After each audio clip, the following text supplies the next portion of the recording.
ఖచ్చితంగా మీరందరూ కూడా మీ ఓటును మీరు కాపాడుకోవాల్సిన బాధ్యత మీదే. ఎందుకంటే ఇవాళ 2002 సంవత్సరంలో మన ఓటు హక్కు ఎక్కడుంది అనేది కూడా ఇప్పుడు సెల్లులల్లా మన యువకులు చాలా మంది దగ్గర ఉంది, మీ బిఎల్ఓ దగ్గర కూడా ఉంది, చాలా మంది దగ్గర ఉన్నాయి కదా. మీరు ఖచ్చితంగా దాన్ని తీసుకొని మీ ఓటు కాపాడుకోవాలని చెప్పి కోరుతా ఉన్నాను.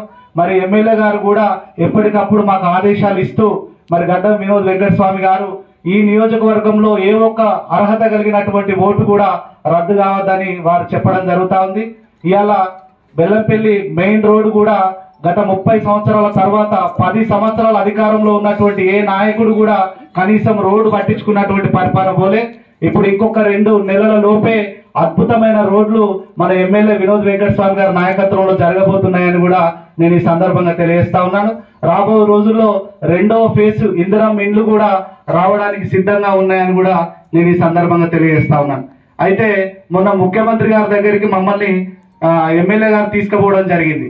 ఇక ఆ సందర్భంలో నేను ఒక మంగళ షాప్కి వెళ్ళి కొంచెం ముఖ్యమంత్రి దగ్గర పోతే మనకు ఫోటో ఉంటుంది కదా, ఆ ఫోటో మనకు గుర్తుండాలని చెప్పి పోతే ఆయన ఏమన్నా ఆ మంగళ షాప్ అతనికి చెప్తే తను ఒక మాట అన్నాడు, అన్న మీరు ఒకవేళ కౌన్సిలర్లు ముఖ్యమంత్రిని ఇట్లా కలిస్తే నా తరపున కూడా వారికి దండం పెట్టండి అన్న అని చెప్పిండు.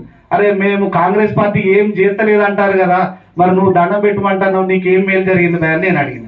తను ఏమంటాడంటే, అన్న 28 తారీఖు 29 తారీఖు వస్తే నా గుండెలో బండెత్తేసినట్టు ఉండేది అన్న, నేను ఉండేది కిరాయి ఇంట్లో, నా షాపు కూడా కిరాయే.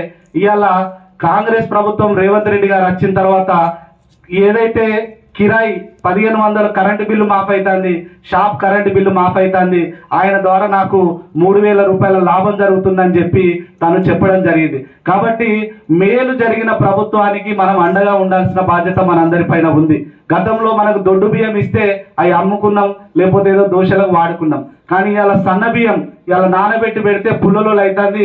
ఇవాళ అందరికి కూడా 1000 రూపాయలు 1500 బీపీటీ బియ్యానికి ఉన్నాయి. అది కూడా మన రేవంత్ రెడ్డి గవర్నమెంట్ లోనే ప్రజలందరికీ జరుగుతూ ఉంది. ఇవాళ బస్సు ఇవాళ ఒక 100 రూపాయలు భర్త ఇస్తే చాలు, ఒకవేళ ఇవ్వకుండా మా అమ్మ దగ్గరికి పోయి 500 అడకచ్చుకుంటామని చెప్పి కూడా ఫ్రీ బస్సు ప్రయాణం అనేక మంది మహిళలు చేస్తూ ఉన్నారు. ఇవన్నీ కూడా రేవంత్ రెడ్డి కాంగ్రెస్ గవర్నమెంట్ లో జరుగుతుందనే విషయాన్ని మనందరం గుర్తించాలని చెప్పి నేను ఈ సందర్భంగా తెలియజేస్తా ఉన్నాను. ఇలా ముఖ్యమంత్రి గారు జెడ్పీటీసీ స్థాయి నుంచి కింద ఉన్నటువంటి ప్రజల యొక్క సాధక బాధకాలు తెలిసినటువంటి వ్యక్తిగా ఈ కార్యక్రమాలు రూపొందిస్తా ఉన్నాడు. చాలా మంది లోపల ఒకటి ఉంది, ఏంటంటే ముసలవ్వ తాతలకు 4000 రూపాయలు ఇవ్వాలి, 2500 రూపాయలు ఆడవాళ్ళకి ఇస్తానన్నారు.